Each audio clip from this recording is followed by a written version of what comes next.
치료자가 수행하는 안아주기에서 중요한 요소는 해석의 연기에 있다. 투사적 동일시는 자기의 받아들일 수 없는 특정 측면에 대한 소유권을 부정하기 위한 것이다. 만일 투사된 내용물을 치료자가 너무 이른 시점에 환자에게 강제로 돌려주려 한다면 환자는 그 내용물에 대한 소유권을 인정하지 못할 것이다. 반면 투사된 내용물을 담아내고 역전이를 견딜 수 있는 치료자는 환자로 하여금 치료자 안에 존재하는 자신의 일부를 인식해 나갈 수 있는 기회를 제공한다. 화피는 다음과 같은 의견을 밝혔다. 분석가가 역전이를 견디는 과정은 분석가 자신의 머릿속에서 연결을 만드는 작업을 포함하며 이는 곧 환자도 분석가와 마찬가지로 머릿속에서 연결을 만들 수 있게 해준다. 해석이 의미를 가질 수 있으려면 환자가 치료자 속에서 자기 자신의 일부를 인식한 이후에 이루어져야 한다. 여기 설명드리면 아주 뇌과학자가 이 정신분석을 물리학적으로 어떤 생물 설명해 내려고 하는 노력이 보여요. 이게 뇌 회로의 연결. 근데 이런 노력은 끊임없이 있어 왔어요. 프로이드도 프로젝트라는 개념을 가지고 자연과학적인 정신분석을 수립하려고 논문을 다 준비했는데 결국은 이 논문 발표를 안 하고 돌아갔어요. 왜냐하면 현실적으로 이 어떤 생물학적으로 이게 정신분석을 구성을 해서 그대로 치료 기법으로 사용하고 싶었는데 그게 정말 매력적이긴 한데 그게 불가능하다는 걸 이분이 깨달았기 때문에 그 논문을 발표하지 않고 이 세상을 떠났다는 점을 우리가 잘 이해할 필요가 있겠죠. 이 논문집은 아주 초기에 여러 편으로 쓰였는데 프로이드 사후인 1950년에 처음으로 독일어판이 발간되고 영문판은 1954년에 발간되면서 프로젝트 포로 사이언티픽 사이콜로지라는 타이틀을 가지고 출간되었습니다. 여기서 개념으로는 우리가 충분히 이해해요. 뇌 어떤 신경 회로들 간에 연결이 있는데 이걸 비혼의 얘기가 그거예요. 사이카틱한 사람들은 이 연결 지점을 끊는다는 얘기예요. 그런데 이게 우리는 마치 뭐라고 할까요? 눈에 보이지 않는 세계를 얘기를 하는데 꼭 우리는 물리적인 세계하고 연결시켜야만 그게 과학적인 것처럼 느껴지는 거죠. 그래서 우리 뇌 속에서 실제로 이러한 지금까지 연결되지 않던 회로가 실제로 연결되는 것을 과학적으로 검증하는 분들도 있어요. 그러니까 어떤 약물을 통해서 이러한 커넥션이 일어나기도 하지만 심리치료나 정신분석을 통해서도 이러한 연결이 일어난다는 것을 논문으로 쓰신 분도 있는 것으로 제가 기억을 하는데 어쨌든 현상으로는 그렇게 드러나는데 그렇다고 그래서 우리가 과학 쪽에서 뇌과학 쪽에서 이 부분과 이 부분과를 연결시켜주면 이 사람이 행복해져 라고 그 회로를 연결시킨 기술까지가 발전하려면 우리가 지금 AI 세상에서 엄청나게 과학이 발달하고 있는 것 같지만 몇백 년 후가 될지 그건 알 수 없는 거죠. 그런데 정말 그럴 수 있을 가능성을 가지고 우리가 치료 기법으로 들어가는 것은 곤란한 거죠. 뇌과학에서 네. 이제 어떤 치매 현상을 이제 굳이 뇌과학이 아니고 이제 신경과학이나 신경외과 같은 데서 하는데 어떤 이제 신경세포의 그 신호를 주고받는 그 어디에인가에 어떤 다량의 이물질이 자꾸 침착이 되면서 아밀로이드라는 물질부터 해서 그와 유사한 다른 물질도 있을 겁니다. 그러면 이제 신경세포가 정상적이라면 살아있는 동안에 끝없이 뭐 한 1초에 한 100번씩 100군데로 신호를 보낸다면 이제 그 중에 몇 개가 막히면 어떤 의식상의 어떤 치매 현상으로 이루어지고 기억과 재생이 안 이루어지고 이제 이런 건데 그 생각이 들었어요. 사람이 치매에 빠지면 의식과 생각과 기억이 모두 파편화되고 파편화된다는 얘기는 기억도 있는 데가 있고 없는 데가 있고 그렇죠. 부분적이죠. 네. 다만 임상적으로 이제 과거의 어느 시점, 그 최근의 시점보다는 이제 마지막에는 이제 거의 5살, 10살 그 이하의 어떤 기억을 가지고 이렇게 하기도 하고 그렇더니 거기서 생각이 된 게 그 파편화는 그것이 말한 파편화된 자기와 응집된 자기의 그 파편화가 뭔가 유사점이 그렇죠. 느껴지기도 하고 오늘 이제 제가 이제 본의 아니게 이제 일을 하다가 이제 치매 이제 어르신들을 만났는데 이제 저를 보고 자꾸 2만 원을 이렇게 달라고 해요. 그렇죠. 합의한다고. 근데 그 한 90 아직 안 되신 것 같은데 어쨌든 그 할머니가 2만 원을 달라고 하는데 도대체 과거에 어느 시점에서 2만 원에 꽂혔을까? 그 2만 원이 저분의 그 인생의 마지막까지 버리지 않아야 될 어떤 기억의 단편의 일부일 것인데, 2만 원이면 몇 년도쯤을 말씀하시는 걸까? 그분이 한 20살, 열 몇 살, 이때 2만 원이면 공무원 한 달 월급이었을 것 같은데, 그래요. 그렇게 큰 돈을 한번 잃어버리셨나? 아니면 누가 준다고 하고 떼먹고 도망갔나? 이제 그런 생각을 좀 했었어요. 그래요. 예. 아주 어, 저도 그런 체험이 있어요. 어느 어른들 계시는 시설에 갔는데 어느 분은 계속 돌아다니면서 사람을 만나면 내 저기 건너가면 우리 집인데 나 좀 거기 데려다 달라고 계속 또 그 얘기하고 또 조금 있어 다른 사람 만나면 또 같은 얘기하고 이렇게 반복돼. 그 어느 지점에 딱 고착돼 있는 거죠. 가고 싶은 집에 아주 강렬하게 각인이 돼 있었던 모양인 것 같습니다. 그렇죠. 예. 그런 현상들이 많이 일어나죠. 음. 혹은 이제 누가 나 죽이러 와. 나 좀 어, 숨겨줘. 숨겨줘. 이게 그런 현상도 자주 일어나는 걸로 봐서 그 어떤 사람이 파편화되고 그 의식이 응집되지 못하고 예, 구체화되지 못하고 자꾸 파편이 되면 어떤 원시적인 그 몇 가지의 약간은 비현실적이면서 굉장히 강렬하면서 어떻게 보면 위험하고 어떻게 보면 정말 그 지속적으로 살 수 없고 또 어떻게 보면 사람들과 교류할 수 없고 하는 이런 상태. 그, 저도 클릭할 것 같은데 그때까지 그래요. 그 현실 우리가 인식이 있을는지 누구나가 예정돼 있는 과정이죠. 그러니까 아이들이 성장하면서 코우세 표현대로 얘기한다면 셀프 코히션이라고 자기의 응집력이 생겨난다고 하는 표현은 그건 아주 좋은 표현 같아요. 그러니까 아까 뇌과학이 하시는 분들이 뇌 회로가 점점 발달해서 이게 여러 복잡한 회로가 형성이 되는 거죠. 어른이 되면서. 그러니까 이게 통일적으로 서로 커뮤니케이션이 되는 어떤 신경 회로의 집단이 어떤 사람 기능을 이렇게 서포트하고 있는 생물학적으로는 자기 응집력이 발달한다는 얘기 속에서는 물리학적, 생물학적으로 보면 우리의 뇌회로나 신경회로들이 아주 다양하게 발달함으로 하고 이게 통일적으로 기능할 수 있도록 이렇게 발달이 된다고 하는데 어느 시점에 가면 이 통합되어 있던 이 조직이 조금씩 무너져 내리게 되면 이 통합성이 사라지겠죠. 그러면 부분적으로는 뭐가 남아있는데 전체적인 의미가 형성이 안 되잖아요.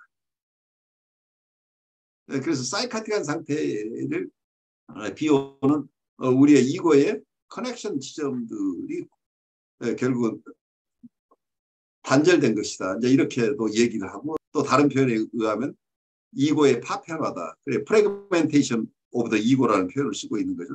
그러니까 결국 이 상징적인 표현들인데 신경회로들이 이렇게 다 이렇게 잘 돼 있는데 어느 순간에 신경회로가 툭툭 끊어져 버렸다고 한다면 전체적으로는 이 의식 체계가 기능을 할 수 없게 되는 상황이 일어나죠. 그러면 현실 검증 능력이 없어진다는 얘기죠.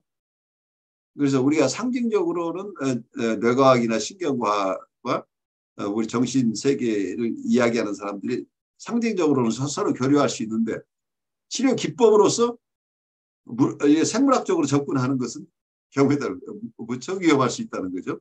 왜냐하면 우리가 가지고 있는 탐구 능력 가지고는 현재는 정밀하게 심리적인 현상이 어떤 회로에 어떻게 반영되는지를 알 수 없는데 이걸 실험을 통해서 이걸 찾아내겠다고 하는 건 굉장히 지난한 작업이고 거기에는 많은 세월이 필요할 거고 혹시 성공한다고 할지라도 디퍼스널라이제이션이 일어난 비인격화된 세계가 열리는 거죠. 그렇게 되면 인간이 전부 로봇가 되는 거죠. 우리의 모든 것은 우리 인간성이라는 것은 따로 없고 다 교체할 수 있는 부품들로 연결돼 있다. 이런 쪽으로 하니까 우리의 인간에 대한 어떤 인식 자체가 크게 달라질 수 있는 부분이죠.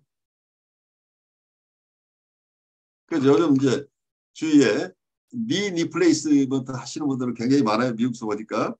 그러니까 무릎을 80, 90 되시는 분들은 이제 무릎이 무릎을 그대로 사용하기 어려운 분들 무릎 교체 수술은 굉장히 성공적인 것 같아요. 그래서 사람들이 두려워하지 않고 그 무릎 교체는 요즘은 많이 하고 있는 것 같아요. 그런데 그렇게 피지컬한 부분까지 의학이 발달한 건 우리가 경축할 일이고 참 다행스러운 일이죠. 그래서 인간 평균 수명이 많이 늘어나는데 정신분석 분야에서 순수하게 정신분석, 영성적이나 심리적인 순수한 부분도 있지만 피지컬한 부분과 연결되는 부분도 있기 때문에 어떤 의학이 발달해서 가능한 어떤 생물학적으로 도울 수 있는 것 최대한 도와주는 건 정말 우리가 기다려야 되는 거죠. 하지만 우리가 조심해야 되는 건 순수하게 심리적인 거나 스피리추얼한 부분까지를 생물학적으로 조정할 수 있다고 하는 생각까지 가는 것은 위험할 수 있다 하는 생각이 들어요. 저도 그 이제 뇌과학이나 이런 거 보니까 아직까지 그 어떤 진단이나 확인하는 방법으로 쓸 수 있는 건 최고 많이 발전한 게 fMRI라는 그건데 그것도 보니까 어떤 실시간으로 측정이 되는 게 아니고 몇 분씩 그 사람의 감정을 그 몇 분씩 그 감정 상태로 있으세요 한들 그거를 믿을 만한지라는 생각이 좀 들었었고요. 그러니까 아까 얘기 들어 우리의 정신이나 우리의 모든 것들은 역동적인 다이내믹한 상태에 변모하고 있는데 우리는 어느 한 시점을 잘라가지고 진단한다고 얘가 굉장히 어떻게 무모할 수 있는 거죠. 그러니까 혈압을 측정할 때 혈압이 어느 지점에서는 높았다가 어느 지점에 낮아지기도 하고 하는데 이거 전체를 어느 시점에서 단면 좌정한 것만 가지고 판단하기 굉장히 어려워지겠죠.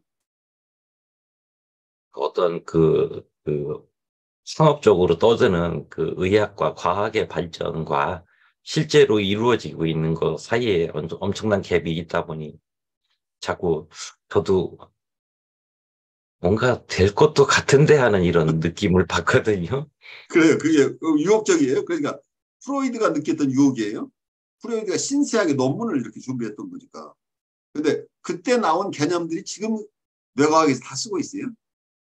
그러니까 100년이 훨씬 지났지만 그 개념을 프로이드도 가지고 냈었지만 프로이드도 지금까지 우리가 가지고 있는 인간에 대한 어떤 이해, 메디컬한 지식만 가지고는 이런 통찰을 활용할 수 없다는 한계를 인정하고 자기 논문을 사장시켰던 거예요. 근데 지금 또 메디컬 쪽에 있는 분은 계속 그 유혹에 빠지는 거예요. 그러니까 프로이드가 가졌던 그 개념을 가지고 될 것 같은데 계속 추구하고 있는 거죠. 그러고 보니까 신기했던 게 저는 이제 어떤 사람의 그 유전자, DNA 모형 이렇게 보면 화면에서 되게 이렇게 나사형으로 잘 돌아가고 네. 빨간 파란 공 그래가지고 사실은 이제 저는 어떤 회에 들어갈 때까지, 그다음에 전자현미경을 볼 때까지 실제로 그걸 본 줄 알았어요. 근데 뭐 아직까지 기술로도 불가능한 얘기고 단지 어떤 그 화학적인 반응을 통해서 그런 모델의 가설이 있을 뿐이더라고요. 가설인 거예요, 가설. 예. 아직까지 DNA를 본 사람도 없고, 야, 염색체도 제대로 본 사람 없고, 그냥 대충, 참, 그, 배운 것과, 그리고 이제, 어, 그, 우리의 그 인간 세계에서 이럴 거야라고 펼쳐진 것과, 그다음에 실제로 그 뒤에서 실제적으로 이루어지고 있는 것 차이의 갭들이 너무 많다. 이런 생각을 좀 많이 해보았었습니다. 그래요. 굉장히 중요한 얘기예요. 그래서 우리가 서양 사람들이 계속해서 과학 문명이 발전하면서 우리만큼 문명이 발전한 적이 없다고 이렇게 우기고 있는데 정신의 세계 속에서는 서양 사람들이 하고 있는 얘기 어쩌면 굉장히 뒤처진 생각을 하고 있을 수도 있어요. 어떤 불가의 얘기 속에 이런 얘기가 있죠. 일미진중 함시방이라는 말이 있는데 신라의 고승 의상대사의 법성계에 나오는 비절이지요. 하나의 먼지 속에 우주가 들어있다. 아무리 작은 것이라고 하지만 여러분들이 그 속에 들어가면 그 속에 또 새로운 우주가 있다는 얘기. 그러니까 지금 물리학에서 그리스 이대로 우리가 애텀에 대한 얘기를 하고 있죠. 그러니까 원자론이 발달해서 그 원자 폭탄을 만들고 우리가 이제 세계를 다 정벌한 것처럼 이렇게 생각을 하는데 이 애텀이라고 우리가 가설로 가지고 있는 애텀을 실제로 2000년 이전에 그리스 사람들이 얘기했던 애텀을 발견했는데 이게 진짜 그리스 사람이 생각하는 애텀인지 아닌지는 아무도 알 수 없어요. 근데 이름을 같이 붙였을 뿐이에요. 그 원자라고 발견이 됐어요. 그럼 원자는 최소 단위여야 된다. 원자라고 하는 개념 자체가. 근데 최소 단위라고 하는 원자를 잘 들여다보니까 그 속에 또 뭐가 다 쪼개져 있잖아. 그러니까 원자라고 하는 개념이 이미 깨진 상태에서 또 다른 세계가 드러난 거죠. 그럼 거기에 그 중에 있는 중성자를 또 계속 들여다보면 그 속에 또 다른 세계가 있는 거죠. 그래서 우리가 눈으로 육안으로 이렇게 보고 확인하고 있는 게 지금 과학적인 어떤 프로그레스를 이루고 있지만 정신세계 속에서는 우리는 이미 이런 것을 다 이해하고 있는 선인들이 있었다는 얘기예요. 그 양자물리학에서 지금 정말 이런 세계가 있다고 우기고 있는데 이분들은 신기한 거죠. 왜냐하면 뉴턴의 물리학 입장에서 보는 양자물리학을 보면 이건 말도 안 되는 얘기가 일어났다고 하는데 그렇다면 선사들 입장에서는 그건 이분들이 늘상 알고 있는 거라는 얘기. 근데 왜 이렇게 호들갑을 떠는 거야? 이렇게 얘기를 할 수 있잖아. 정신의 세계 속에서는 이런 깊은 통찰들이 과거부터 있어 왔다는 그 의식 세계나 정신 세계에서는 그 본인이 느끼기에 그게 작은 티끌일 수도 있지만 이게 그렇죠. 사실은 그 의식의 모든 걸 결정하는 전체 우주였을 것. 이렇게 생각을 하면 이제 어떤 정말 불교 철학은 혹시 정신 분야에 어떤 통찰을 주는 어떤 그런 생각을 좀 많이 하게 되고. 그래요. 그 양자물리학 하시는 분들이 불교 쪽에서 굉장히 큰 인사이트를 많이 받는 것처럼 보여요. 불교의 통찰 속에서. 발전하면 좋은데, 그래요. 그래 양쪽이 다 발전을 해야 되죠. 그런데 서로가 서로의 한계를 이해하면서 가는 거가 굉장히 중요한데 이 벽을 이해하지 못하면은 양쪽 다 어떤 면은 경우에 따라 잘못하면 파괴된 결과가 올 수 있다는 거죠. 그러니까 우리의 생물학적인 지식 가지고 인간의 마음을 조정하려고 하는 것이 이게 무리하게 되면 경우에 따라서는 치료가 어떤 인간성을 일정 부분 손상시키는 경우도 있을 수 있다고 하는 거죠. 그러니까 우리가 약물 과다가 일어났을 때 이분이 어쩌면 사고는 치지 않을 수 있지만 왜냐하면 무기라가 됐으니까. 그러니까 인간으로서의 기능 일정 부분을 지금 막아버린 거니까. 존엄성을 유지하는 인격체를 온전히 보존하면서 우리가 치료가 일어나고 있는 것이냐, 아니면 인간의 존엄성하고 상관없이 사고만 나지 않도록 사회 보장 측면에서 이 부분을 아까 얘기한 위니카시의 관리 측면에서만 움직이고 있는 것이냐, 매니지먼트만 하고 있는 것이냐 하는 이런 질문들을 우리가 가질 수 있죠. 그래서 우리가 과거에는 심리적으로 어려운 분들을 대부분 그게 막이 들렸다고 봐서 이분들은 다 화형에 처하거나 아니면 감옥에 가뒀잖아요. 정신병동으로 다 보내는, 감옥으로 보내고 정신병동으로 보내서 사회로부터 유리시켰던, 근데 그 많은 사람 중에 요즘 와서는 그분들은 그런 대접을 받지 않고 심리치료나 정신분석을 통해서 회복되고 있는, 그리고 약물을 통해서 이분들의 삶이 보장되면서 정상적인 기능을 일부씩 회복해가는 이런 인간적인 어떤 처우들이 일어나고 있는데, 과거의 방식으로 한다면 그냥 심플하게 매니지먼트 대상으로 해서 사회로부터 격리시키는 것으로 가고 있죠. 그래서 사회적으로 어떤 이슈가 생겼을 때 계속해서 사회가 요구하는 것은 그 사람들을 왜 우리 사회에 그대로 방치하는 거야 라는 건 그 사람을 존엄한 인간으로서 살 수 있도록 도와주겠다는 측면을 가진 분들도 있지만, 많은 경우에 내 주변에서부터 그런 분들을 격리시켜달라는 쪽으로 요구가 더 많을 수도 있는 거죠. 쉽지 않은 거죠. 그러니까 문화가 어느 정도 발달을 하고 이 사람들을 수용해낼 수 있는 메디칼한 쪽이나 심리적인 이해가 가면 갈수록 사람들을 좀 더 인격적인, 비인격적인 대상이 아니라 인격적인 존재로서 그 존엄성을 유지하면서 살 수 있도록 하는 돕는 기법들이 조금씩 발달해 나가는데, 유혹적인 것은 항상 어떤 정치 세력의 급변이나 이럴 때 제일 먼저 하는 게 뭐예요? 보통 후진국에서 어떤 쿠데타 세력이나 이럴 때 제일 먼저 하는 게 깡패 잡아들이는 거예요.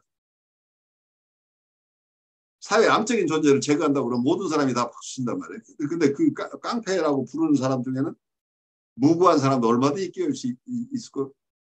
누가 깡패인지 아닌지를 결정할 거잖아요. 어려움이 있죠. 근데 일정한 단속 기간에 걸리면 무조건 잡아가면 그냥 삼천 교육도로 보냈던 우리 아픈 과거가 있잖아요. 그 속에 정말 깡패인지 무고한 시민들이 잡혀왔는지 아무도 거기에 관심 갖지 않는 상황이 일어나는 거예요. 그래서 사회가 사람들의 인격의 존엄성을 유지시키면서 사회가 함께 사회 보호도 하면서 그 사회를 구성하고 있는 성원들을 최대한 인격적으로 대우하는 사회 속에 우리가 살 수 있느냐가 어쩌면 정치 상황 속에는 굉장히 중요한 것으로 보여요.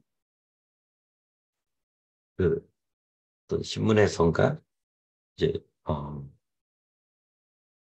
10명의 범죄자를 잡기 위하여 11명의 그러니까 10명의 범죄자를 잡기 위하여 한 명의 선량한 시민을 희생시킬 것인가, 아니면 한 명의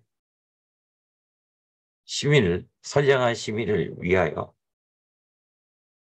9명의 잠재적 범죄자를 놓친다는 놔줄 것인가, 어느 그럼 쪽에 더 비중을 둘 거냐, 그 생각이 좀 그러니까 형법이나 형사소송법의 기본 원칙 중에 무죄 추정의 원칙이라는 게 그런 거죠.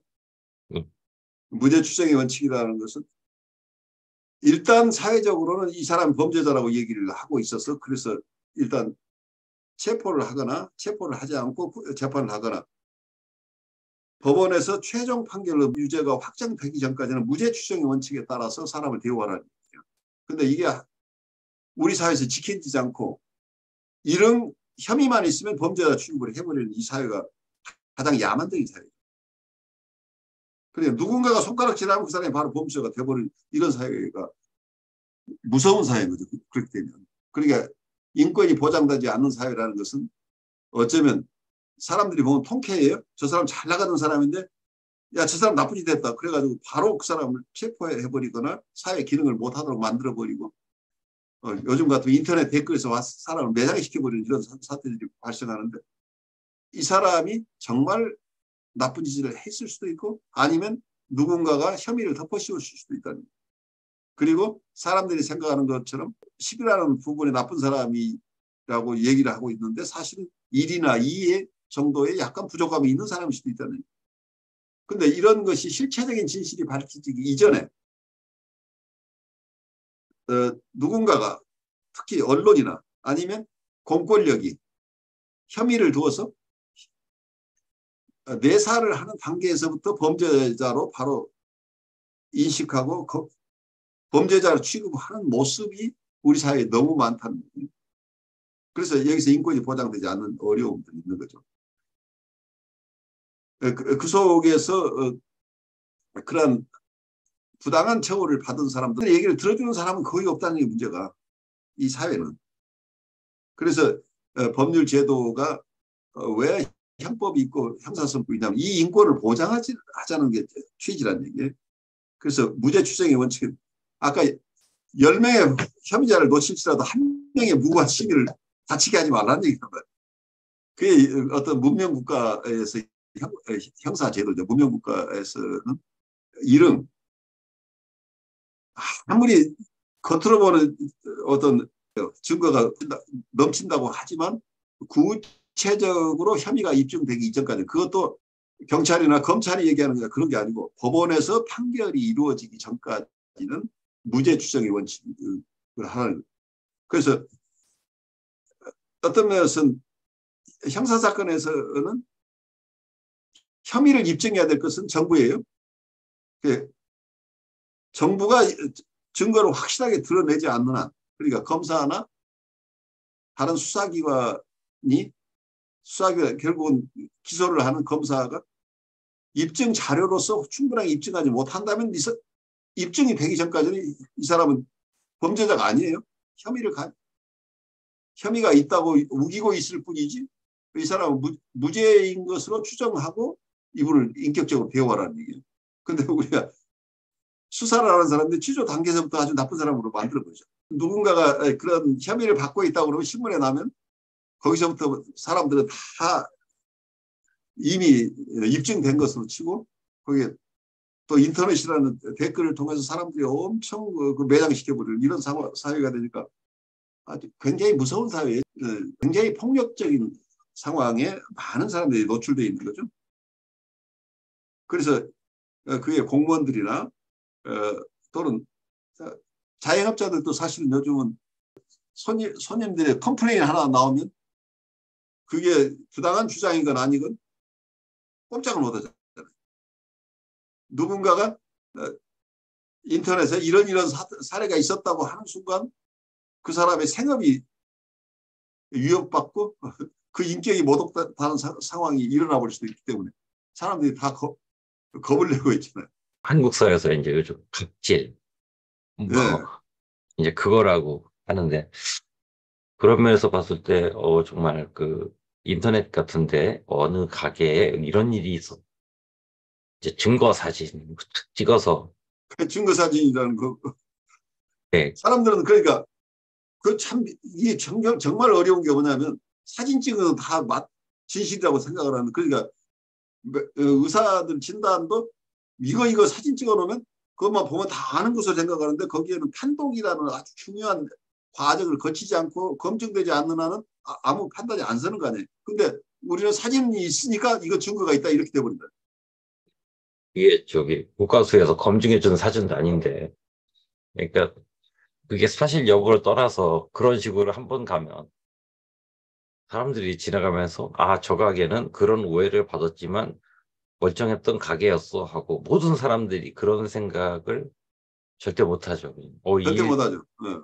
일대 어디에는 안 좋은 가게가 있으니까 이 근처에는 오지 마. 바깥에는 아주 그런 게 되고 또 반대로 이제 텔레비 프로는 어떤 프로에서 여기 정말 맛집이야 이런 식으로 가게 되면 또 의도하게 그 프로를 진봉하는 건지 아니면 평상시에 시간들 많아서 맛집 여행이 인생의 꿈이었는지 다들 그 식당이나 어떤 놀이시설, 어떤 시설, 굉장히 호황을 이루고 하는 거 보면 그 생각이 좀 많이 엇나간 생각인데, 그 저희 어렸을 때 송사리하고 피라미 이쪽에서 돌 던지면 저쪽으로 몰리니까 저쪽에다가 이미 족대 갖다 놓고 저쪽에서 돌멩이 막 던지면 그 열심히 헤엄치는 송사리는 야 이쪽이 살길이 하고 가겠지만 그 살길 아닌데 뭐 그렇죠. 이런 연상이 떠오르면서 어쨌든 이렇게 확실하게 눈에 띄는 건 현재 한국 우리 사회에 이 긍정적인 면이자 또 이런 어두운 이게 한편으로 어두운 면 아닌가 그래요. 마냥 너무 잘하는 거 아닌가 이런 생각은 좀 들기는 합니다. 근데 네, 그래요. 그것보다 겁나는 일이죠, 사실은. 예. 그보다 이제 현실적으로 이제 현실을 살아가야 되는데 현실자인 제 입장에서 어떻게 잘 여기저기 피 안 내게 잘 피해 다니면서 살 수 있나 뭐 사실은 그런 생각을 좀 합니다. 그래요. 그러니까 누구도 안전하지 않아요. 그래서 어쩌면 그게 대중들인데 예, 허드 인스팅트라고 그러죠.